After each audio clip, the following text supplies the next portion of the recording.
Problems പെർമ്യൂട്ടേഷന്റെ ചെയ്തുകൊണ്ടിരിക്കുകയാണ്. Previous ക്ലാസ്സിൽ അവസാനമായിട്ട് നമ്മൾ പെൻസിലിന്റെ ചോദ്യം ചെയ്തല്ലേ. അടുത്ത് നമുക്ക് ഡോട്ടർ എന്നുള്ള വേർഡിനെ വെച്ചുള്ള കുറച്ച് ചോദ്യങ്ങൾ ചെയ്യാം. ഓക്കെ, ഡോട്ടർ ഇതിലും റെപ്പറ്റീഷൻ ഒന്നും തന്നെ വരുന്നില്ലല്ലോ. ഇല്ല. അപ്പൊ ചോദ്യം ഇതാണ്. ആദ്യത്തത്, number of words possible from all the letters of the word daughter if all the vowels are together. All the vowels are together. vowels എല്ലാം ഒരുമിച്ച് വന്നു കഴിഞ്ഞാൽ എത്ര രീതിയിൽ ഉണ്ടാക്കാം? ഇതിന്റെ DAUGSTR vowels ഏതൊക്കെയാണ്? AUE vowels ഉണ്ട് അല്ലെ.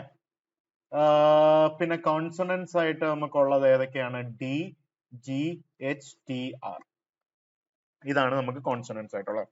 ഇപ്പൊ ഇതിന്റെ അകത്ത് നമുക്ക് എന്താണ്? വൗവൽസ് എല്ലാം ടുഗെദർ ഒരുമിച്ച് വരുന്ന സാധനത്തിന് ഒരൊറ്റ ബോക്സിൽ ഇട്ട് വെക്കണമെന്ന് നമുക്കെല്ലാം അറിയാം. ഈ ഒരു ഒറ്റ ബോക്സും ബാക്കി 5 സാധനവും കൂടെ ചേർന്ന് ടോട്ടൽ അറേഞ്ച് ചെയ്യാനായിട്ട് എത്ര സാധനം ഉള്ളത്? 6. അതിനെ 6 ഫാക്ടോറിയൽ രീതിയിൽ അറേഞ്ച് ചെയ്യാം. തീർന്നോ? ഇല്ല. ഈ ബോക്സിനുള്ള സാധനത്തിലെ ഇന്റേണൽ അറേഞ്ച്മെന്റും കൺസിഡർ ചെയ്യണമല്ലോ. So the answer will be 6 factorial into 3 factorial. ഒന്നുകൂടെ പറയുകയാണ്, നമ്മൾ ഓരോ കാര്യങ്ങൾ ഒരുമിച്ച് വരണമെങ്കിൽ അതിനെ ഒരു ബോക്സിൽ ഇട്ട് വെക്കുക. ആ ബോക്സും ബാക്കിയുള്ള സാധനങ്ങളും തമ്മിൽ അറേഞ്ച് ചെയ്യുക. ഇവിടെ ബാക്കി 5ഉം പ്ലസ് ബോക്സ് 6 സാധനമുണ്ട്. അതിന്റെ അറേഞ്ച്മെന്റ് 6 ഫാക്ടോറിയൽ രീതിയിൽ. ഈ ബോക്സിലുള്ള സാധനത്തിന്റെ ഇന്റേണൽ അറേഞ്ച്മെന്റ് 3 ഫാക്ടോറിയൽ രീതിയിൽ. ഓക്കെ, അടുത്ത ചോദ്യം, ഓൾ വവൽസ് നോട്ട് ടുഗെദർ. അതായത് മൂന്നും ഒരുമിച്ച് വരാൻ പാടില്ല. എയും യുവും ഒരുമിച്ച് വരാം, അല്ലെങ്കിൽ യുവും ഇയും ഒരുമിച്ച് വരാം, പക്ഷെ 3 എണ്ണം കൂടെ ഒരുമിച്ച് വരാൻ പറ്റില്ല. all vowels not together എന്ന് പറഞ്ഞാൽ എന്ത് വരും? നമുക്ക് total minus the cases where they are together will give you the cases where they are all not together. So total ഡോട്ടറിന്റെ ലെറ്റേഴ്സ് ഓഫ് ദ വേർഡിനെ എത്ര രീതിയിൽ അറേഞ്ച് ചെയ്യാൻ പറ്റും? നമുക്കറിയാം 8 ഫാക്ടോറിയൽ രീതിയിൽ. കാരണം 8 ലെറ്റേഴ്സും ഉണ്ട്, എല്ലാം യൂസ് ചെയ്യണമെങ്കിൽ 8 ഫാക്ടോറിയൽ രീതിയിൽ ചെയ്യാം. Minus the cases where they are together. How many cases are they are together? 6 factorial into 3 factorial, right? So the answer will become 8 factorial minus 6 factorial into 3 factorial. So this should be the answer. Okay, all vowels not together വരുന്ന കേസുകൾ ഇത്രയും ആയിരിക്കണം എന്നും നമുക്ക് മനസ്സിലായി. Okay, ആണെങ്കിൽ അടുത്ത ചോദ്യത്തിലേക്ക് കിടക്കാം. അടുത്ത ചോദ്യം എന്ന് പറയുന്നത്, no two vowels are together. vowels രണ്ടെണ്ണം പോലും ഒരുമിച്ച് വരാൻ പാടില്ല. അപ്പൊ no two vowels together വരാൻ പാടില്ല. നമുക്ക് ഗ്യാപ്പ് മെത്തേഡ് യൂസ് ചെയ്തൂടെ? ഗ്യാപ്പ് മെത്തേഡ് യൂസ് ചെയ്യാലോ. നമുക്ക് എന്താ പറയുക, ഡോട്ടർ ആണ് നമുക്ക് ഉള്ളത് അല്ലെ. ഡോട്ടർ ആണ് നമുക്കുള്ളത്. ഡോട്ടറിലെ ബാക്കിയുള്ള 5 സാധനങ്ങളെ 1 2 3 4 5 അതിനെ ആദ്യം അങ്ങ് അറേഞ്ച് ചെയ്യാം. അതിനെ അങ്ങ് അറേഞ്ച് ചെയ്ത് കഴിഞ്ഞാൽ ബാക്കി എത്ര ഗ്യാപ്പ് വരും? 1 2 3 4 5 6 ഗ്യാപ്പ് വരും. അപ്പൊ ആദ്യമുള്ള 5 സാധനങ്ങളെ അങ്ങ് വെച്ച് കഴിഞ്ഞാൽ അതിന്റെ ഗ്യാപ്പ് എത്ര എണ്ണം വരും? അതിന്റെ ഗ്യാപ്പ് നമുക്ക് വരാൻ പോകുന്ന 6 എണ്ണമാണ്. ആ 6 ഗ്യാപ്പുകളിൽ നിന്ന് 3 ഗ്യാപ്പ് സെലക്ട് ചെയ്ത് കഴിഞ്ഞാൽ, അതായത് കോൺസണൻസിന്റെ ഇടയ്ക്ക് കൊണ്ട് വവൽസിന് വെക്കുന്ന പോലെ ആവുമല്ലോ. അങ്ങനെയാണെങ്കിൽ പിന്നെ 2 വവൽസ് ഒരുമിച്ച് ഒരിക്കലും വരില്ലല്ലോ. ഓക്കെ, അപ്പൊ നമ്മൾ ആദ്യം വവൽസ് അല്ലാത്തതിനെ, അതായത് DGHTR അറേഞ്ച് ചെയ്യുക. അതിനെ അറേഞ്ച് ചെയ്ത് കഴിയുമ്പോൾ അതിന്റെ ഇടയ്ക്ക് 6 ഗ്യാപ്പുകൾ വരും. ആ 6 ഗ്യാപ്പുകളിൽ നിന്ന് 3 ഗ്യാപ്പിനെ സെലക്ട് ചെയ്യുക. ആ 3 ഗ്യാപ്പിൽ കൊണ്ട് നമുക്ക് ഇതിനെ എത്ര രീതിയിൽ അറേഞ്ച് ചെയ്യാം? 3 വവൽസിനെ എത്ര രീതിയിൽ അറേഞ്ച് ചെയ്യാം? 3 ഫാക്ടോറിയൽ രീതിയിൽ അറേഞ്ച് ചെയ്യാം. തീർന്നോ? ഇല്ല. ഫോളോഡ് ബൈ ദാറ്റ് കോൺസണൻസിന്റെ അറേഞ്ച്മെന്റ് എത്ര രീതിയിലാണ്? 5 ഫാക്ടോറിയൽ രീതിയിൽ നമുക്ക് കോൺസണൻസിനെയും അറേഞ്ച് ചെയ്യാം. So the answer will be 6C3 into 3 factorial into 5 factorial. Gap method നമ്മൾ നേരത്തെ പഠിച്ചിട്ടുണ്ടല്ലോ. ഓക്കെ, അടുത്തത്, vowels always occupy even places. vowels always occupy even places. അപ്പം വവൽസിന് ഇപ്പൊ നമുക്ക് 8 1 2 3 4 5 6 7 8 സ്ലോട്ടുകളാണ് നമുക്കുള്ളത്. അതില് വവൽസിന് എടുക്കാൻ പറ്റുന്നത് ഈ ഈവൻ ആയിട്ടുള്ള സ്ലോട്ട്സുകൾ, രണ്ടാമത്തെയും 4-മത്തെയും 6-മത്തെയും 8-മത്തെയും പൊസിഷൻസ് മാത്രമേ നമുക്ക് വവൽസിന് എടുക്കാനായിട്ട് സാധിക്കുകയുള്ളൂ. അപ്പൊ നമ്മൾ ആദ്യമായിട്ട് എന്താ ചെയ്യേണ്ടത്? ഈ 8 സ്ലോട്ടുകളിൽ 4 ഈവൻ സ്ലോട്ടുകൾ ഉള്ളതിൽ നിന്ന് നമുക്ക് 3 എണ്ണത്തിനെ അങ്ങ് സെലക്ട് ചെയ്യണം. എന്തിനു വേണ്ടിയാ? അവിടെ കൊണ്ട് വവൽസിനെ വെക്കാനായിട്ട്. ശരിയല്ലേ? ആ 3 എണ്ണത്തിനെ സെലക്ട് ചെയ്തിട്ട് നമ്മൾ അവിടെ അങ്ങ് ആ വവൽസിനെ അറേഞ്ച് ചെയ്യുന്നു. ആ വവൽസിനെ എത്ര രീതിയിൽ അറേഞ്ച് ചെയ്യാൻ പറ്റും? 3 ഫാക്ടോറിയൽ രീതിയിൽ അറേഞ്ച് ചെയ്യാം. അപ്പൊ നമ്മൾ വവൽസിനുള്ള സ്ലോട്ട് സെലക്ട് ചെയ്ത് അവിടെ വവൽസിനെ അറേഞ്ച് ചെയ്തു. കഴിഞ്ഞ കാര്യം? ഇല്ല. അടുത്തതായിട്ട് നമുക്ക് അവിടെ കൺസണൻസ് ബാക്കിയുണ്ടല്ലോ. കൺസണൻസിന് ബാക്കി എത്ര കൺസണൻസ് ഉണ്ട്? 5 കൺസണൻസ് ഉണ്ട്. എത്ര സ്ലോട്ടുകൾ ബാക്കിയുണ്ട്? 5 സ്ലോട്ടുകൾ. ഈവൻ സ്ലോട്ടുകളിൽ 3 എണ്ണമേ നമ്മൾ യൂസ് ചെയ്തോളൂ. ഒരെണ്ണം അവിടെ ബാക്കി കിടക്കും. അവിടെ എന്ത് വന്നാലും കുഴപ്പമില്ല. ഓക്കെ, ഈവൻ സ്ലോട്ടിൽ കൺസണന്റ് വരരുതെന്നില്ല, വവൽസ് എപ്പോഴും ഈവൻ സ്ലോട്ടിലേ വരണമെന്നുള്ളൂ. അപ്പൊ നമ്മൾ ആദ്യം എന്ത് ചെയ്തു, 4 ഈവൻ സ്ലോട്ട് ഉണ്ടെന്ന് മനസ്സിലാക്കി, അതിൽ നിന്ന് 3 ഈവൻ സ്ലോട്ടിനെ സെലക്ട് ചെയ്തു, ആ സ്ലോട്ടിൽ കൊണ്ട് 3 വവൽസിനെ അറേഞ്ച് ചെയ്തു. ബാക്കി പിന്നീട് നമുക്ക് എന്തുണ്ട്, ബാക്കി 5 സ്ലോട്ടുകൾ ബാക്കിയുണ്ട്. ആ 5 സ്ലോട്ടുകളിൽ നമ്മൾ ഇതിനെ അറേഞ്ച് ചെയ്യുക. So the answer will become 4c3 into 3 factorial into 5 factorial will be the answer. കാര്യം പിടികിട്ടിയല്ലോ. ഓക്കെ, അടുത്തത് when relative place of vowel and consonants remain unchanged. Relative place of vowel and consonants remain unchanged. അപ്പൊ ഇതിന്റെ meaning എന്ന് പറഞ്ഞു കഴിഞ്ഞാൽ, relative place എന്ന് പറഞ്ഞാൽ നമ്മള് ഇതൊരു കൺസണന്റ് ആണ്, ഇതൊരു വവൽ ആണ്, ഇതൊരു കൺസണന്റ് ആണ്, ഇതൊരു കോൺസണന്റ് ആണ്, ഇതൊരു കൺസണന്റ് ആണ്.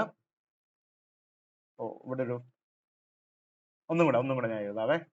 ഒന്ന് ഇറേസർ എടുത്ത് നമുക്ക് ഇതിനെ ഒന്ന് മായ്ച്ചിട്ടാം.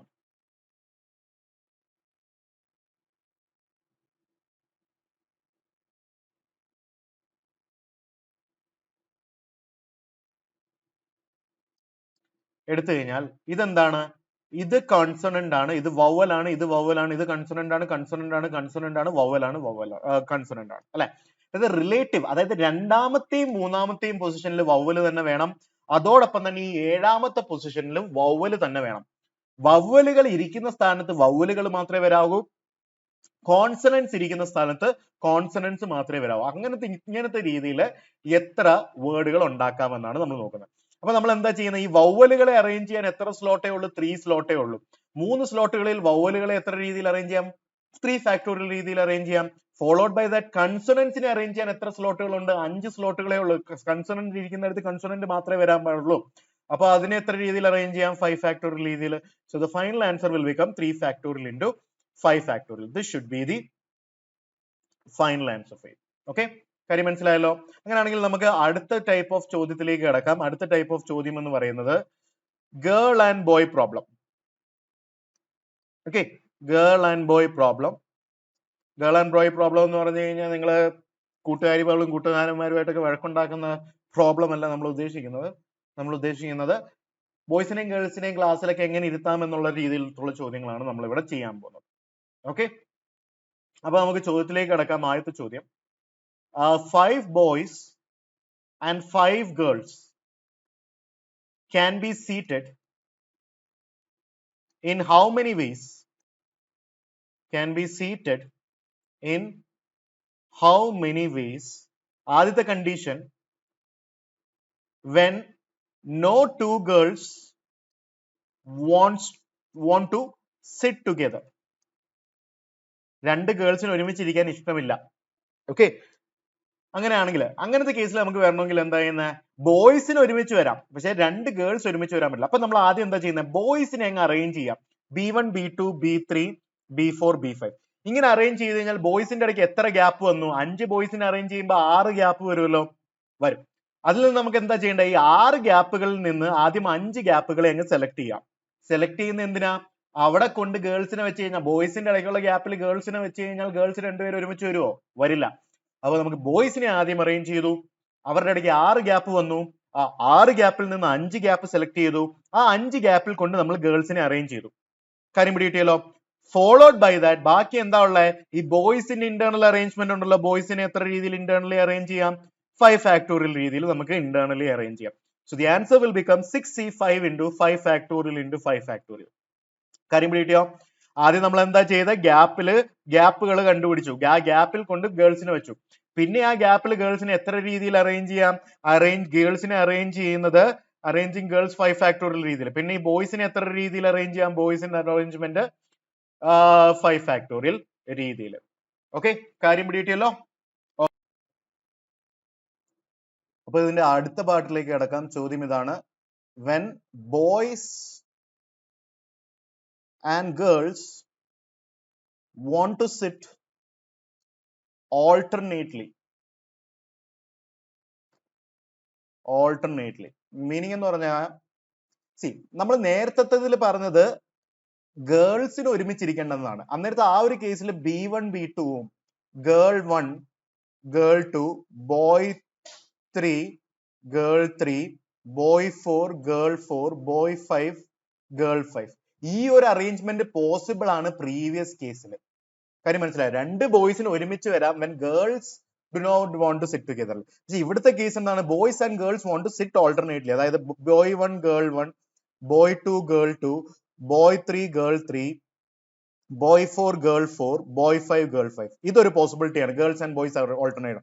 അല്ലെങ്കിൽ girl 1 boy 1 girl 2 boy 2 girl 3 boy 3 girl 4 boy 4 and girl 5 boy 5. ഈ രണ്ട് അറേഞ്ച്മെന്റ്സേ നമുക്ക് പോസിബിൾ ആയിട്ടുള്ളൂ.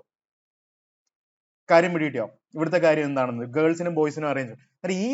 ഈ ഒരു രീതിയിൽ എത്ര രീതിയിൽ അറേഞ്ച് ചെയ്യാം? ബോയ്സിന് ഈ ബോയ്സിൽ നിന്ന് തുടങ്ങിയാൽ ഗേളിൽ നിന്ന് എൻഡ് ചെയ്യും. അന്നേരം ഇവിടെ ബോയ്സിന് പറ്റിയ 5 സ്ലോട്ടേ ഉള്ളൂ. ആ 5 സ്ലോട്ട്സിൽ ബോയ്സിനെ അറേഞ്ച് ചെയ്യാൻ 5 ഫാക്ടോറിയൽ രീതിയിൽ, ഫോളോഡ് ബൈ ദാറ്റ് ഗേൾസിനെ അറേഞ്ച് ചെയ്യാൻ 5 ഫാക്ടോറിയൽ രീതിയിൽ. ഇത് ഈ കേസ് സെയിം കാര്യം തന്നെയാണല്ലോ ഇവിടെയും സംഭവിക്കുന്നത്. അന്നേരം 5 ഫാക്ടോറിയൽ ഇൻറ്റു 5 ഫാക്ടോറിയൽ ഇൻറ്റു 2 എന്നുള്ള ഒരു ഉത്തരം നമുക്ക് കിട്ടുന്നതായിട്ട് മനസ്സിലാകും. രണ്ട് ചോദ്യത്തിന്റെയും ഡിഫറൻസ് മനസ്സിലായോ? ആ ലാംഗ്വേജിലുള്ള ഡിഫറൻസ് വരുമ്പോൾ ആൻസർ മനസ്സിലാകാൻ മാറുന്ന കണ്ടോ? ഇതൊക്കെ വളരെ ഇമ്പോർട്ടന്റ് ആണ്. ഓക്കെ, അടുത്തത് മൂന്നാമത്തെ പാർട്ട് അതിന്റെ തന്നെ. when all girls and all boys want to sit together. അന്നേരം ബോയ്സ് എല്ലാം ഒരുമിച്ചും ഗേൾസ് എല്ലാം ഒരുമിച്ചും, അതായത് boy 1 boy 2 boy 3 boy 4 boy 5, അതേപോലെ girl 1 girl 2 girl 3 girl 4 girl 5, ഇവരെല്ലാം ഒരുമിച്ച്. അല്ലെങ്കിൽ ഇതിനെ തിരിച്ച് റിവേഴ്സ്, ആദ്യം ഗേൾസിൽ നിന്ന് തുടങ്ങി പിന്നെ ബോയ്സിലെത്തുക അല്ലെ. അപ്പൊ ബോയ്സിനെ എത്ര രീതിയിൽ ഇങ്ങനെ ഒരുമിച്ച് അറേഞ്ച് ചെയ്യാം? 5 ഫാക്ടോറിയൽ രീതിയിൽ. ഗേൾസിനെ എത്ര രീതിയിൽ ഇവിടെ അറേഞ്ച് ചെയ്യാം? അവിടെയും 5 ഫാക്ടോറിയൽ രീതിയിൽ. ഇതിന്റെ എത്ര ഇന്റേണൽ അറേഞ്ച്മെന്റ് ഉണ്ട്? ഗേൾസ് ഇവിടെ പോയിട്ട് ബോയ്സ് ഇവിടെ വരുന്ന ഒരു അറേഞ്ച്മെന്റ് ഉണ്ടല്ലോ. So into 2. So the answer will become 5 factorial into 5 factorial into 2. This should be the final answer. Okay. അടുത്ത fourth part. When all girls not sitting together, അതായത് some of them can sit together, all girls not sitting, അതായത് 4 പേര് ഒരുമിച്ചും ഒരു girl മാത്രം വേറൊരു ബാക്കി ബോയ്സിന്റെ ഇടയ്ക്കും പോയിരിക്കുന്ന ഒരു പോസിബിലിറ്റി ഉണ്ട് അല്ലെ. അതായത് എല്ലാവരും ഒരുമിച്ചാവരുത്. എല്ലാവരും ഒരുമിച്ചാവാത്ത കേസ് എന്താണ്? Total minus the cases where they are together, all the girls are together. Total എത്രയാണ്? 10 ബോയ്സും 10 പേരല്ലേ? 10 പേരുടെ ഇന്റേണൽ അറേഞ്ച്മെന്റ് 10 ഫാക്ടോറിയൽ രീതിയിൽ, minus the cases where the girls are sitting together. അതേത് കേസിലാണ്? ഈ കേസല്ലേ, അതായത് 5 factorial into 5 factorial into 2. So when all girls do not sit together, total minus the cases where they are together. So 10 factorial minus 5 factorial into 5 factorial into 2. Okay, കാര്യം പഠിയിട്ടല്ലോ. Okay, അങ്ങനെയാണെങ്കിൽ അടുത്ത ചോദ്യം എന്ന് പറയുന്നത് വളരെ ഇമ്പോർട്ടന്റ് ആയിട്ടുള്ള ഒരു ചോദ്യമാണ്, ഒരു തലയ്ക്ക് കിളി പോകുന്ന ഒരു ചോദ്യമാണ്. ഇതാണ് സ്റ്റേഷൻ പ്രോബ്ലം. സ്റ്റേഷൻ റിലേറ്റഡ് ആയിട്ടുള്ള പ്രോബ്ലം ആണ്. Okay, a train has 12 stations in its route.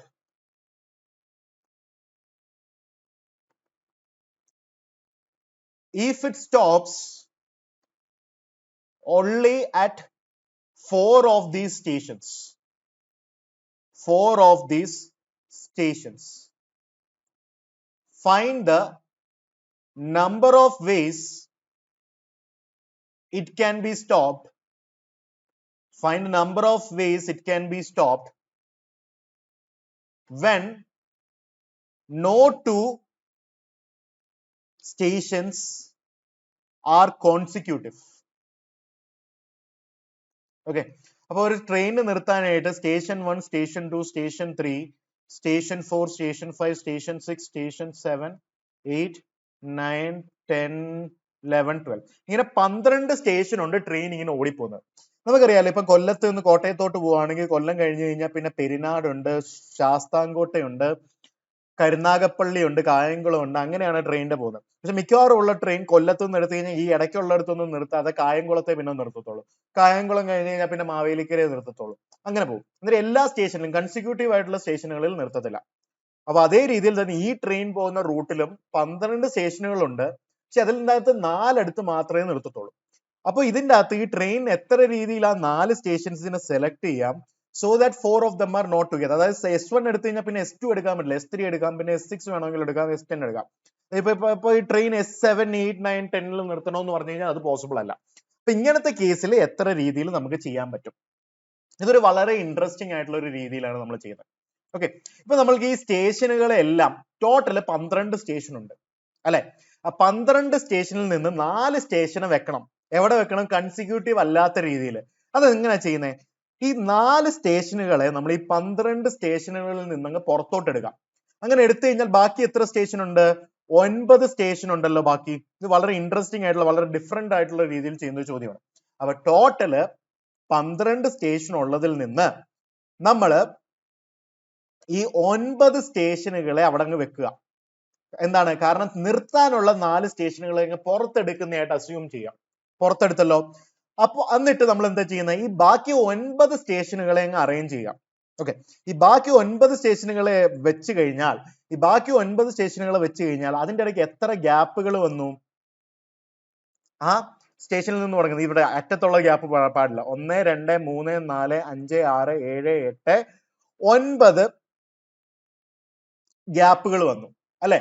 Total 9 ഗ്യാപ്പുകൾ വരുന്നതായിട്ട് നമുക്ക് കാണാൻ സാധിക്കും. ശരിയാണല്ലോ. ഓക്കെ, 9 ഗ്യാപ്പുകൾ വന്നു കഴിഞ്ഞാൽ നമ്മൾ എന്താ ചെയ്യാൻ പോകുന്നത്? ഈ 9 ഗ്യാപ്പുകളിൽ നിന്ന് നമ്മൾ 4 ഗ്യാപ്പുകളെ അങ്ങ് സെലക്ട് ചെയ്യാം അല്ലെ. ഈ 9 ഗ്യാപ്പുകളിൽ നിന്ന് 4 ഗ്യാപ്പുകളെ സെലക്ട് ചെയ്ത് കഴിഞ്ഞിട്ട് അവിടെ കൊണ്ടങ്ങ് വെച്ചാൽ പോരെ സ്റ്റേഷനുകളെ. അന്നേരത്തേക്കും കൺസിക്യൂട്ടീവ് ആയിട്ട് വരത്തില്ലല്ലോ. കാര്യം പിടിയിട്ടേ. അപ്പൊ നമ്മൾ നിർത്തേണ്ട 4 സ്റ്റേഷനുകളെ പുറത്തെടുത്തു.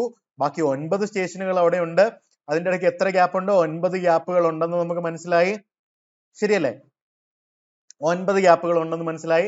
ആ 9 ഗ്യാപ്പുകളിൽ കൊണ്ട് ഇവിടെ 4 എണ്ണത്തിന് സോറി 9 അല്ല, 8 സ്റ്റേഷനുകളല്ലേ ബാക്കിയുള്ള. സോറി മൊത്തത്തിൽ പോയി.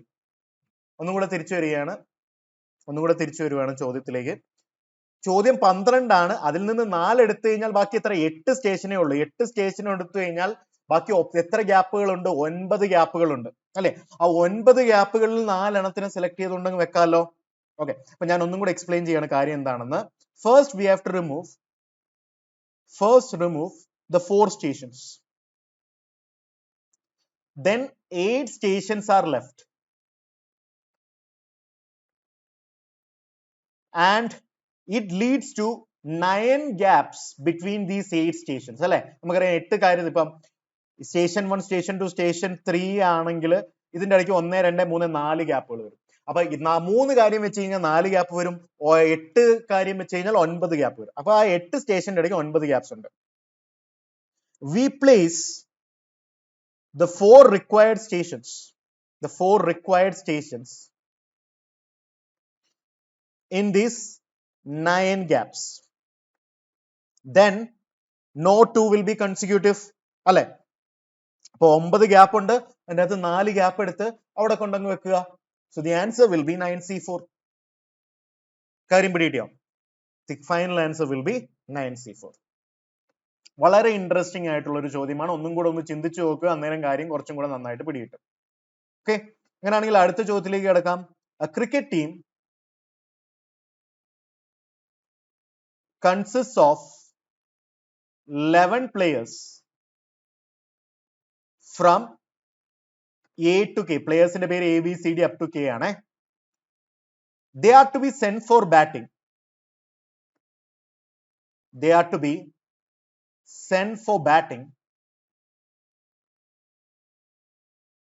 Full stop. If A wants to bat before J,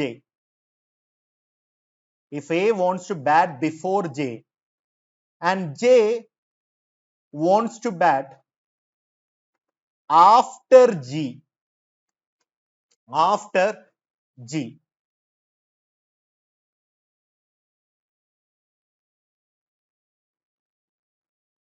if other players can go in any order,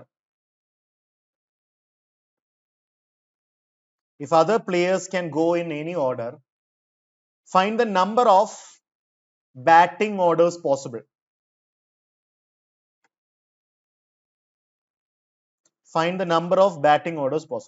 അപ്പൊ നമുക്ക് എന്താ മനസ്സിലായത്? നമുക്കിപ്പൊ മനസ്സിലായി ടോട്ടൽ 11 പ്ലേയേഴ്സിന്റെ ലിസ്റ്റ് ഉണ്ട് അല്ലെ?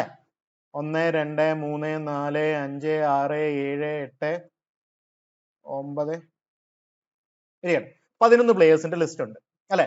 അപ്പൊ ഇതില് ബാറ്റിംഗ് ഓർഡർ വെക്കുമ്പോൾ ഒരു കണ്ടീഷൻ ഉണ്ട്. എക്കും ജെക്കും ജിക്കും ഇടയ്ക്ക് ഒരു കണ്ടീഷൻ ഉണ്ട്. അതെന്താണ്? എക്കും ജെക്കും ജിക്കും ഇടയ്ക്കുള്ള കണ്ടീഷൻ എന്ന് പറയുന്നത് എക്ക് എപ്പോഴും ജെക്ക് മുന്നേ ബാറ്റ് ചെയ്യണം. മനസ്സിലായല്ലോ? എക്ക് എപ്പോഴും ജെക്ക് മുന്നേ ബാറ്റ് ചെയ്യണം. പക്ഷെ ജെക്ക് ജി കഴിഞ്ഞിട്ട് ബാറ്റ് ചെയ്താൽ മതി. അപ്പൊ ഏതൊക്കെ പോസിബിലിറ്റി ഉള്ള? എ ജി ജെ ഒരു പോസിബിലിറ്റി ആണ് ഇവർക്ക് 3 പേർക്കും ഇടയ്ക്കുള്ള ഓർഡറിൽ. Okay, A wants to bat before J and J wants to bat after G. ഇതൊരു പോസിബിലിറ്റി. വേറെ ഏതെങ്കിലും പോസിബിലിറ്റി ഉണ്ടോ? ജി എ ജെയും പോസിബിൾ ആണല്ലോ. A wants to bat after J, no, A wants to bat before J and J wants to bat after G. അപ്പൊ ഈ രണ്ട് arrangement അല്ലേ പോസിബിൾ ഉള്ളൂ. എ ജെ ജി പറ്റുമോ? പറ്റില്ല.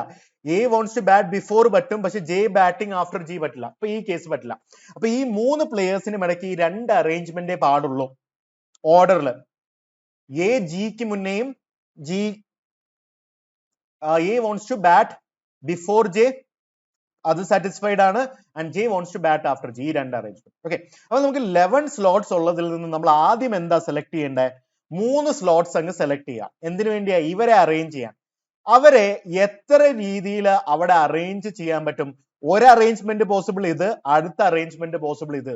അതായത് രണ്ടേ രണ്ട് രീതിയിൽ അവിടെ കൊണ്ട് ആ സെലക്ട് ചെയ്ത 3 സ്ലോട്ടുകളിൽ രണ്ടേ രണ്ട് രീതിയിലേ അവിടെ വെക്കാൻ പറ്റത്തുള്ളൂ. ഫസ്റ്റ് രീതി എന്ന് പറഞ്ഞ എ ജി ജെ, രണ്ടാമത്തെ രീതി എന്ന് പറഞ്ഞ ജി എ ജെ. കാര്യം പിടിയിട്ടില്ലോ? മനസ്സിലായി? ബാക്കി എത്ര സ്ലോട്ട്സ് ഉണ്ട്? 8 സ്ലോട്ട്സ് ഉണ്ട്. ആ 8 സ്ലോട്ട്സിൽ കൊണ്ടിട്ട് ബാക്കി 8 പ്ലേയേഴ്സിനെ എത്ര രീതിയിൽ അറേഞ്ച് ചെയ്യാം? 8 ഫാക്ടോറിയൽ. അതായത് ഇപ്പൊ എ ജി ജെ ഒരുമിച്ച് വരണമെന്നില്ല. എ ജിയും ജെയും ഇവിടെ ഇങ്ങനെ വരാം. കാര്യം പിടിയിട്ടിയോ? എന്നിട്ട് അതിന്റെ ഇടയ്ക്ക് കണ്ടീഷൻ ഇതേ ഉള്ളൂ, ഇവർ കണ്ടിന്യൂസ് ആയിട്ട് ബാറ്റ് ചെയ്യണമെന്നൊന്നുമില്ല. എ എപ്പോഴും ജെക്ക് മുന്നേയും ജെ എപ്പോഴും ജിക്ക് ശേഷവും ബാറ്റ് ചെയ്യണമെന്നുള്ള കണ്ടീഷനേ ഉള്ളൂ. അപ്പൊ ഒന്നാമത് എ ബാറ്റ് ചെയ്തു, നാലാമത് ജി ബാറ്റ് ചെയ്തു, ആറാമത് ജെ ബാറ്റ് ചെയ്യുന്ന പോസിബിൾ ആണ്. കാര്യം പിടിയിട്ടോ? അതുകൊണ്ട് തന്നെയാണ് നമ്മൾ ഈ 11 ഇതില് 3 സ്ലോട്ട് തിരഞ്ഞെടുക്കുക. അവിടെ കൊണ്ട് 3 സ്ലോട്ടിൽ ഈ 3 പേരെ എത്ര രീതിയിൽ വെക്കാം? രണ്ടേ രണ്ട് രീതിയിലേ പറ്റത്തുള്ളൂ. ഓക്കെ, പിന്നെ ബാക്കി എത്ര സ്ലോട്ട് വന്നു? 8 സ്ലോട്ടിലെ ആൾക്കാർ എത്ര രീതിയിൽ അറേഞ്ച് ചെയ്യാം? 8 ഫാക്ടോറിയൽ രീതിയിൽ. So finally the answer will be 11C3 into 2 into 8 factorial എന്നുള്ളൊരു ഉത്തരം നമ്മൾക്ക് കിട്ടുന്നതായിട്ട് മനസ്സിലാക്കാൻ സാധിക്കും. കാര്യം പിടിയിട്ടിയല്ലോ? ഓക്കെ, അങ്ങനെയാണെങ്കിൽ നമ്മൾ അടുത്ത ടൈപ്പ് ഓഫ് ചോദ്യങ്ങളിലേക്ക് കിടക്കുകയാണ്. വളരെ ഇൻട്രസ്റ്റിംഗ് ആയിട്ടുള്ള ചോദ്യങ്ങളാണ് അടുത്ത ടൈപ്പിലും. അതെന്ന് പറയുന്നത് ഇന്റർവ്യൂ പ്രോബ്ലംസ് ആണ്. ഇന്റർവ്യൂ പ്രോബ്ലംസ് വളരെ ഇൻട്രസ്റ്റിംഗ് ആയിട്ടുള്ള പ്രോബ്ലംസ് ആണ് ഇന്റർവ്യൂ പ്രോബ്ലംസ്. ഓക്കെ, ആദ്യത്തെ ചോദ്യം ഇതാണ്. In how many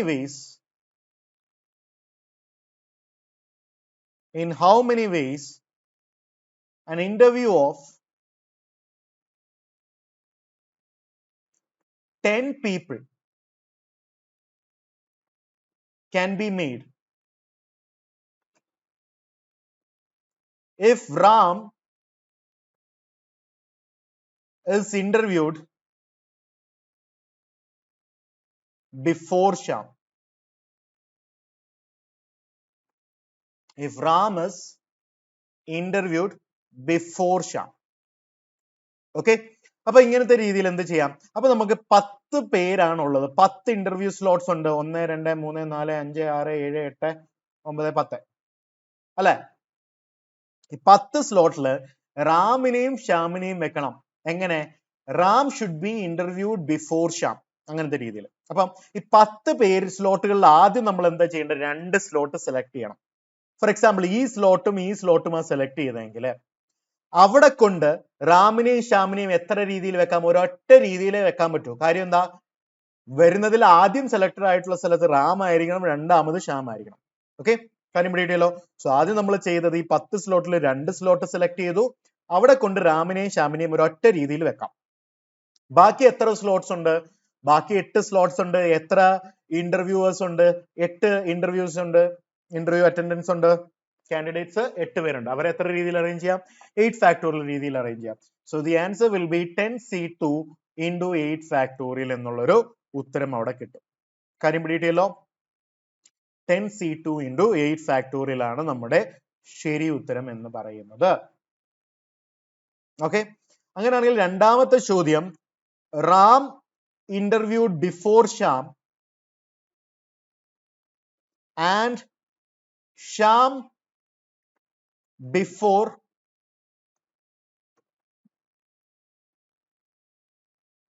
സാജു അല്ലെങ്കിൽ ജിജോ ആയിരിക്കും. Ram is interviewed before Shyam and Shyam is interviewed before Jijo. അപ്പൊ നമുക്ക് എന്താ പറയുന്നത്, റാമും ശ്യാമും ജിജോയും തമ്മിൽ ഈ ഒരു ഓർഡറിലേ പോകാൻ പറ്റും, റാം, ശ്യാം ആൻഡ് ജിജോ. അപ്പൊ ഇവിടെ നമ്മൾ എന്ത് ചെയ്യും, പ്രീവിയസ്ലി നമ്മൾ 2 പേർക്കുള്ള സ്ലോട്ട് സെലക്ട് ചെയ്ത്, ഇവിടെ നമ്മൾ എന്ത് ചെയ്യും, 3 പേർക്കുള്ള സ്ലോട്ട് സെലക്ട് ചെയ്യും. ആ ഒരു ഡിഫറൻസ് അല്ലേ ഉള്ളൂ, അല്ലെ? അപ്പൊ ഈ 10 പേർക്കായിട്ടുള്ള സ്ലോട്ടുകളിൽ നമ്മൾ ആദ്യം 3 സ്ലോട്ട് സെലക്ട് ചെയ്യാം.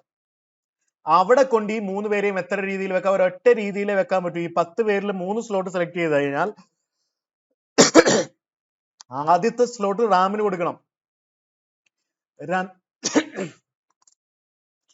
രണ്ടാമത്തെ സ്ലോട്ട് ശ്യാമിന് കൊടുക്കണം,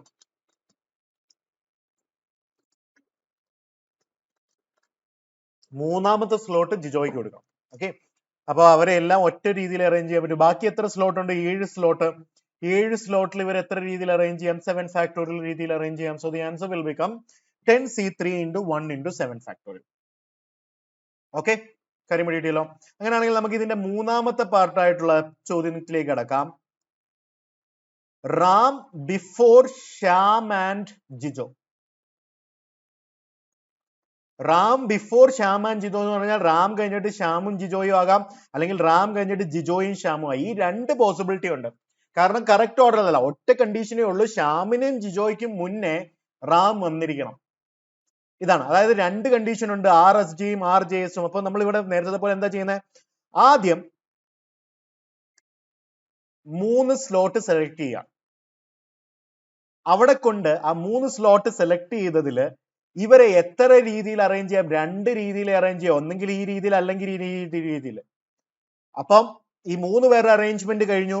ഫോളോഡ് ബൈ ദാറ്റ് ബാക്കി 7 പേരെ 7 സ്ലോട്ടിൽ എത്ര രീതിയിൽ അറേഞ്ച് ചെയ്യാം, 7 ഫാക്ടോറിയൽ രീതിയിൽ അറേഞ്ച് ചെയ്യാം. So the answer will become 10c3 into 2 into 7 factorial. കാര്യം മനസ്സിലായല്ലോ? Okay, so the answer will become 10c3 into 2 into 7 factorial. Okay,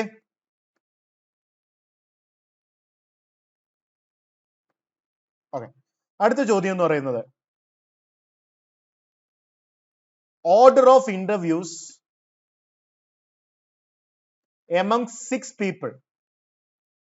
among 6 people, അതായത് 3 പേര് ചൈൽഡ് ആണ്, അടുത്തത് 3 അവരുടെ മദേഴ്സ് ആണ്. Okay, such that no child will be interviewed, no child will be interviewed before his or her mother. അപ്പൊ നമ്മൾ ഇപ്പൊ LKG പോലും പിള്ളേരെ ചേർക്കുന്നതിന് മുന്നേ സ്കൂളിൽ ഇന്റർവ്യൂ ഒക്കെ ഉണ്ടല്ലോ, അങ്ങനെ പേരൻസും ചെല്ലണം. സ്റ്റുഡൻസിനെ മാത്രമല്ല നോക്കുന്നത്, ചിൽഡ്രനെ മാത്രമല്ല പേരൻസിനെയും നോക്കും, അല്ലെ? അപ്പൊ ഇങ്ങനെ 6 പേര് ഇന്റർവ്യൂ ചെയ്യാനുണ്ട്. 3 അമ്മമാരും അവരുടെ മക്കളുമായിട്ട് ഇന്റർവ്യൂവിന് വന്നിട്ടുണ്ട്. ഓക്കെ, അപ്പൊ നമുക്ക് 6 ഇന്റർവ്യൂ സ്ലോട്ട്സ് വേണമല്ലോ. അപ്പൊ മക്കളെയും അമ്മമാരെയും സെപ്പറേറ്റ് ആയിട്ടാണ് ഇന്റർവ്യൂ ചെയ്യുന്നതെന്ന് നമുക്ക് മനസ്സിലായി. അപ്പൊ 6 സ്ലോട്ട്സ് നമുക്ക് ക്രിയേറ്റ് ചെയ്യണം.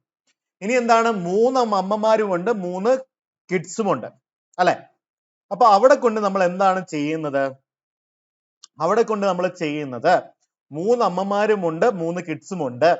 ഓക്കെ, സോ ചൈൽഡ് 1 ഉണ്ട്, ചൈൽഡ് 2 ഉണ്ട്, ചൈൽഡ് 3 ഉണ്ട്, മദർ 1 ഉണ്ട്, മദർ 2 ഉണ്ട്, മദർ 3 ഉണ്ട്. ഇതല്ലേ കേസ്? സോ മദർ 1ഉം ചൈൽഡ് 1ഉം ഒരുമിച്ചാണ്, മദർ 2ഉം ചൈൽഡ് 2 ഒരുമിച്ചാണ്, മദർ 3ഉം ചൈൽഡ് 3 ഒരുമിച്ചാണ്. നമ്മളിപ്പോ ഇന്റർവ്യൂ ചെയ്യണം, അപ്പം ഓർഡർ ഇങ്ങനെ സെലക്ട് ചെയ്യണം, such that no child will be interviewed before his or her mother. Okay, അപ്പോ ചൈൽഡ് 1 ഇവിടെ എന്തായാലും വരാൻ പറ്റില്ല, ഇതൊരു പോസിബിലിറ്റി അല്ല. കാരണം എന്താ, child will be interviewed before mother. അപ്പൊ നമ്മൾ ആദ്യം എന്താ ചെയ്യേണ്ടത്, ഒന്ന് ചിന്തിച്ചു നോക്കുക. ഈ 6 സ്ലോട്ടുകളിൽ നിന്ന് 2 സ്ലോട്ട് ആദ്യം സെലക്ട് ചെയ്യാം. ഓക്കെ, ആദ്യം നമ്മൾ ഒരു പെർട്ടിക്കുലർ മദർ ചൈൽഡ് കോമ്പിനേഷനെ എടുത്തു, ചൈൽഡ് 1ഉം മദർ 1നെയും എടുത്തു. ഓക്കെ, അവർക്ക് ഇന്റർവ്യൂ ചെയ്യാനായിട്ട് ചൈൽഡ് വണ്ണിനെയും മദർ വണ്ണിനെയും എടുത്തു കഴിഞ്ഞാൽ അവർക്ക് ഇന്റർവ്യൂ ചെയ്യാനായിട്ട് നമ്മൾ എന്താ ചെയ്യേണ്ടത്?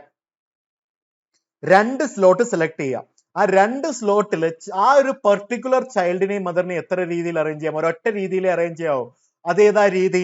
ആ രീതിയാണ് ആദ്യം മദർ പോകണം, ഈ സ്ലോട്ടും സെലക്ട് ചെയ്തെങ്കിൽ M1 should come here, C1 should come here. Okay, അപ്പൊ നമ്മൾ ആദ്യം ചൈൽഡ് വണ്ണിനെയും മദർ വണ്ണിനെയും എടുത്തു, അവർക്കായിട്ട് 2 സ്ലോട്ട് സെലക്ട് ചെയ്തു, അവരെ അറേഞ്ച് ചെയ്യുന്ന എത്ര രീതിയിൽ? ഒരൊറ്റ രീതിയിൽ. Child 1 should be done after mother 1. Done. So they are arranged in just one way. Followed by that, ഇനി എത്ര സ്ലോട്ട് ബാക്കിയുണ്ട്? 2 സ്ലോട്ട്. അവിടെയും നമ്മൾ 2 സ്ലോട്ട് സെലക്ട് ചെയ്തു. 4 എണ്ണത്തിൽ 2 സ്ലോട്ട് സെലക്ട് ചെയ്തു. ആ 2 സ്ലോട്ടിൽ ഈ ചൈൽഡ് 2നെയും മദർ 2നെയും എത്ര രീതിയിൽ അറേഞ്ച് ചെയ്യാം? ഒരൊറ്റ രീതിയിൽ. അതേതാ രീതി? ചൈൽഡ് 1 ആദ്യവും രണ്ടാമതും, ചൈൽഡ് 2 രണ്ടാമതും, മദർ 2 ആദ്യവും വരുന്ന രീതി. ഇനി എത്ര സ്ലോട്ട് ബാക്കിയുണ്ട്? 2 സ്ലോട്ട് ബാക്കിയുണ്ട്. അവർ 2ൽ അങ്ങ് സെലക്ട് ചെയ്യുക. അവിടെ കൊണ്ട് ചൈൽഡ് 3യെയും മദർ 3 എത്ര രീതിയിൽ സെലക്ട് ഇരുത്താം? ഒരൊറ്റ രീതിയിൽ ഇരുത്താം. So the answer will become 6C2 into 1 into 4C2 into 1 into 2C2 into 1. വളരെ ഇമ്പോർട്ടന്റ് ആയിട്ടുള്ള ഒരു ചോദ്യം ഇതാണ്. ഓക്കെ, 6 സ്ലോട്ടിൽ നിന്ന് 2 സ്ലോട്ട് സെലക്ട് ചെയ്യുക. അവിടെ കൊണ്ട് ചൈൽഡ് 1നെയും മദർ 1നെയും ഒരൊറ്റ രീതിയിൽ കൊണ്ടുവെക്കുക. അതേപോലെ തന്നെ രണ്ടാമത്തെയും അതേപോലെ തന്നെ മൂന്നാമത്തതിനെയും ഇതേ രീതിയിൽ തന്നെ ചെയ്തു പോവുക. കാര്യം വളരെ ഇൻട്രസ്റ്റിംഗ് ആയിട്ട് എളുപ്പമായിട്ട് ചെയ്തു പോയല്ലോ. ഇത്രയേ ഉള്ളൂ കാര്യം. Okay,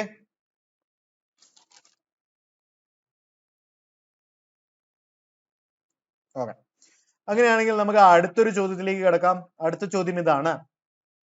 A committee of 5 is to be chosen from a group of 9 people. From a group of 9 people. Number of ways in which this can be done if two particular persons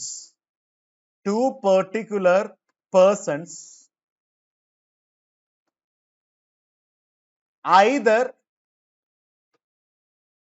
serve together or not at all, and two other people refuses to serve together. Okay, അപ്പൊ നമുക്ക് 9 ആളുകളുണ്ട്. അതിൽ നിന്ന് committee of 5 പേരെ വേണം. അത് ഈ 9 ആളുകളുടെ പേരുകൾ നമ്മളിപ്പം ABCDEFGHI വരെ ആക്കി കഴിഞ്ഞാൽ ഇപ്പം ബിയും ഇയും പറയുന്നു ഞങ്ങൾ രണ്ടുപേരും ഒന്നെങ്കിലും ഒരുമിച്ച് കമ്മിറ്റി കാണും, അല്ലെങ്കിൽ ഞങ്ങൾ കമ്മിറ്റി കാണത്തേയില്ല. അതേപോലെ തന്നെ ഇപ്പം ജിയും ഐയും പറയുന്നു ഞങ്ങൾക്ക് രണ്ടുപേർക്കും ഒരുമിച്ച് പറ്റത്തില്ല, ഞങ്ങൾക്ക് പണ്ടത്തെ പല ഹിസ്റ്ററിയും ഉണ്ട്, ഞങ്ങൾക്ക് ഒരുമിച്ച് പറ്റത്തില്ല, തല്ലും വഴക്കുമാകും എന്ന് പറയുന്നു. ഓക്കെ, അങ്ങനത്തെ ഒരു കേസാണ്. വളരെ ഇൻട്രസ്റ്റിംഗ് ആയിട്ടുള്ള ഒരു ചോദ്യമാണ്. ഒരു 10 പ്രാവശ്യം ഞാൻ ഇത് എക്സ്പ്ലെയിൻ ചെയ്ത് കഴിഞ്ഞാൽ നിങ്ങളൊന്ന് ചിന്തിക്കുക. കാരണം ഇതിൽ നിന്ന് കിട്ടുന്ന ഒരു ലോജിക് എന്ന് പറയുന്നത് ഇൻവാല്യുബിൾ ആണ്. പല ചോദ്യങ്ങളെയും ക്രാക്ക് ചെയ്യാനായിട്ടുള്ള ഒരു ഷട്ടർ തുറക്കലാണ് നിങ്ങൾ ഇവിടെ കാണാൻ പോകുന്നത്. ഓക്കെ, അപ്പൊ നമുക്ക് ഇങ്ങനെ വെക്കാം. ടുഗെദർ ആയിട്ടുള്ള 2 പേരുടെ പേര് എ എന്നും ബി എന്നും വരാം. ആൻഡ് നെവർ ടുഗെദർ ആയിട്ടുള്ള 2 പേര് സി എന്നും ഡി എന്നും വരാം. ഓക്കെ, വെക്കാലോ. അപ്പൊ നമുക്ക് 2 കേസസ് ആയിട്ട് ഇതിനെ നമുക്ക് കണ്ടുപിടിക്കാം. Okay, 2 cases. ആദ്യത്തെ കേസ് എയും ബിയും ഇൻക്ലൂഡഡ് ആയിട്ടുള്ള കേസസ്. അടുത്ത കേസ് എന്ന് പറയുന്നത് എയും ബിയും എക്സ്ക്ലൂഡഡ് ആയിട്ടുള്ള കേസ്. കാര്യം പിടിയിട്ടല്ലോ, കാരണം പറഞ്ഞിട്ടുണ്ട് എയും ബിയും ഇൻക്ലൂസീവ് ആയിട്ട് നമുക്ക് കമ്മിറ്റി ഫോം ചെയ്യാം, എയും ബിയും എക്സ്ക്ലൂഡഡ് ആയിട്ടും പറ്റും അല്ലെ. സോ എയും ബിയും ഇൻക്ലൂഡഡ് ആയിട്ട് നമുക്ക് കമ്മിറ്റി എത്ര രീതിയിൽ ഫോം ചെയ്യാം? എയും ബിയും ഓൾറെഡി ഉണ്ട്, അതായത് 5 പേരിൽ 2 പേരെ ഓൾറെഡി സെലക്ട് ചെയ്തു. ബാക്കി എത്ര പേരെ വേണം? 3 പേരെ വേണം. എത്ര പേരിൽ നിന്ന്? 7 പേരിൽ നിന്ന്. കാരണം 9 പേരിൽ A and B A already നമ്മൾ ഇൻക്ലൂഡഡ് ചെയ്ത് കഴിഞ്ഞു അല്ലെ. അപ്പം ബാക്കി 7 പേരുണ്ട്, അതിൽ നിന്ന് 3 പേരെ സെലക്ട് ചെയ്യണം. കാര്യം തീർന്നോ? ഇല്ല. പക്ഷെ ഇതിൻ്റെ അകത്ത് സിയും ഡിയും ഒരുമിച്ച് വരുന്ന കേസസും വരുന്നുണ്ട്. അപ്പൊ നമുക്ക് ഈ കേസുകളിൽ നിന്ന് സിയും ഡിയും ടുഗെദർ ആയിട്ടുള്ള കേസുകളെ സബ്ട്രാക്ട് ചെയ്യണം. അതായത് എ ആൻഡ് ബി ഓൾറെഡി ഉണ്ട്, അതോടൊപ്പം സിയും ഡിയും വന്നു കഴിഞ്ഞ കേസ്, അതായത് 4 പേരെ ഓൾറെഡി സെലക്ട് ചെയ്തു, അതായത് ബാക്കി 5 പേരിൽ നിന്ന് ഒരാളെ സെലക്ട് ചെയ്യുന്ന കേസ് നമ്മൾ അങ്ങ് സബ്ട്രാക്ട് ചെയ്യണം. കാര്യം പിടികിട്ടി? ഒന്നും കൂടെ ഒന്ന് ചിന്തിച്ചു നോക്കുക. നമ്മളോട് പറഞ്ഞിട്ടുണ്ട് എയും ബിയും ഒരുമിച്ച് നിൽക്കാം, അല്ലെങ്കിൽ എയും ബിയും ഒരുമിച്ച് നിൽക്കത്തേ ഇല്ല. സിയും ഡിയും ഒരുമിച്ച് ഒരിക്കലും നിൽക്കാൻ സാധിക്കില്ല. അപ്പൊ നമ്മൾ ആദ്യം എന്താ ചെയ്യുന്നത്? We are first considering the case where A and B are definitely there. അപ്പോ 9 പേരിൽ നിന്ന് 2 പേരെ ഓൾറെഡി സെലക്ട് ചെയ്തു, ബാക്കി 7 പേരുണ്ട്. 7 പേരിൽ നിന്ന് 3 പേരെ സെലക്ട് ചെയ്യണം, അല്ലെ? സെലക്ട് ചെയ്തു. പക്ഷെ ഇതിന്റെ അകത്തൊരു പ്രശ്നമുണ്ട്. This also includes the cases where C and D are selected. So we are now subtracting the cases where C and D are there. അതായത് എ ആൻഡ് ബിയും ഇൻക്ലൂഡ് ചെയ്തു, അതോടൊപ്പം സിയും ഡിയും ഉള്ള കേസസ്, അതായത് 4 പേരെ ഓൾറെഡി സെലക്ട് ചെയ്ത് കഴിഞ്ഞു, ബാക്കി എന്താണ്? ഒരാളെ ഈ 5 പേരിൽ നിന്ന് സെലക്ട് ചെയ്യേണ്ട കേസസിന് നമ്മൾ അങ്ങ് സബ്ട്രാക്ട് ചെയ്യാം. So here we got all those cases where A and B are included. കാര്യം പിടികിട്ടിയല്ലോ? So this answer will be 7C3 minus 5C1. കാര്യം തീർന്നോ? ഇല്ല. അടുത്തത് എയും ബിയും ഇൻക്ലൂഡഡ് അല്ലാത്ത കേസസ് നമ്മൾ സെലക്ട് ചെയ്യണം, അല്ലെ? അപ്പൊ എയും ബിയും ഇൻക്ലൂഡഡ് അല്ലെങ്കിൽ ബാക്കി എത്ര പേരുണ്ട്? നമുക്ക് 7 പേരുണ്ട്. എത്ര പേരെ സെലക്ട് ചെയ്യണം? 5 പേരെ സെലക്ട് ചെയ്യണം. കാരണം എ ആൻഡ് ബിയെ നമ്മൾ ഇൻക്ലൂഡ് ചെയ്യുന്നില്ല. ഇവിടെ ഇൻക്ലൂഡ് ചെയ്തുകൊണ്ടാണ് ബാക്കി നമുക്ക് 3 പേര് മതിയായിരുന്നത്. ഇവിടെ എ ആൻഡ് ബിയെ നമ്മൾ എക്സ്ക്ലൂഡ് ചെയ്യുകയാണ്. എ ആൻഡ് ബിയെ എക്സ്ക്ലൂഡ് ചെയ്ത് കഴിഞ്ഞാൽ ബാക്കി 7 പേരിൽ നിന്ന് 5 പേരെ എന്തായാലും സെലക്ട് ചെയ്യണം. Minus the cases where C and D are there. അതായത് സി ആൻഡ് ഡി എ നമ്മൾ ഒരുമിച്ച് ഓൾറെഡി വെച്ച് കഴിഞ്ഞു. അങ്ങനെയാണെങ്കിൽ ബാക്കി എത്ര പേരുണ്ട്? 5 പേരുണ്ട്. കാരണം A and B already excluded ആണ്. അതിൽ എത്ര പേരെ സെലക്ട് ചെയ്യണം? 3 പേരെ കൂടെ സെലക്ട് ചെയ്യുന്ന കേസിനെ സബ്ട്രാക്ട് ചെയ്യണം. The cases where C D are there we are subtracting. ഇവിടെയും cases where C, D are there, we are subtracting. കാര്യം പിടികിട്ടിയോ? വളരെ ഇൻട്രസ്റ്റിംഗ് ചോദ്യമാണ്, വളരെ വളരെ നല്ലൊരു ചോദ്യമാണിത്. ഓക്കെ, ഒന്നും കൂടെ ഒന്ന് പോസ് എടുത്തിട്ട് നിങ്ങളൊന്ന് പ്രോസസ് ചെയ്യുക. ആദ്യം എനിക്ക് പോലും കത്തിയിട്ടില്ല. 12ാം ക്ലാസ്സിലൊക്കെ ഞാൻ ഇത് പഠിച്ചപ്പോഴത്തേക്കും, അല്ല 11ാം ക്ലാസ്സിൽ പഠിച്ചപ്പോഴത്തേക്കും പിന്നീട് ഒന്നും കൂടെ ചിന്തിപ്പിക്കുക. വാവ്, ബ്യൂട്ടി ഓഫ് ദ ക്വസ്റ്റ്യനെ നമ്മൾ ഡെഫിനറ്റ്ലി അപ്രീഷിയേറ്റ് ചെയ്യും. ഓക്കെ, അപ്പോ ഇത്രയും കാര്യത്തോടു കൂടി നമുക്ക് ഈ ചോദ്യം നിർത്താം. ഓക്കെ, ഈ ഒരു സെഷൻ നിർത്താം. അടുത്തത് നമുക്ക് ഡിസ്ട്രിബ്യൂഷനെ കുറിച്ചും ഡിവിഷനെ കുറിച്ചും ഒക്കെ ഉള്ള ഒരു സെഷൻ അടുത്തത് വരുന്നതായിരിക്കും. വളരെ ഇൻട്രസ്റ്റിംഗ് ആയിട്ടുള്ള ചോദ്യങ്ങളാണ് അവിടെയും നമ്മൾ കാണാൻ പോകുന്നത്. അപ്പൊ അതുവരേക്ക് ഇത്രയും കാര്യങ്ങൾ നന്നായിട്ട് പഠിക്കുക. ലൈക്ക് ചെയ്യുക, ഷെയർ ചെയ്യുക, സബ്സ്ക്രൈബ് ചെയ്യുക. Will meet again. Thank you so much for watching my dear friends. Bye by.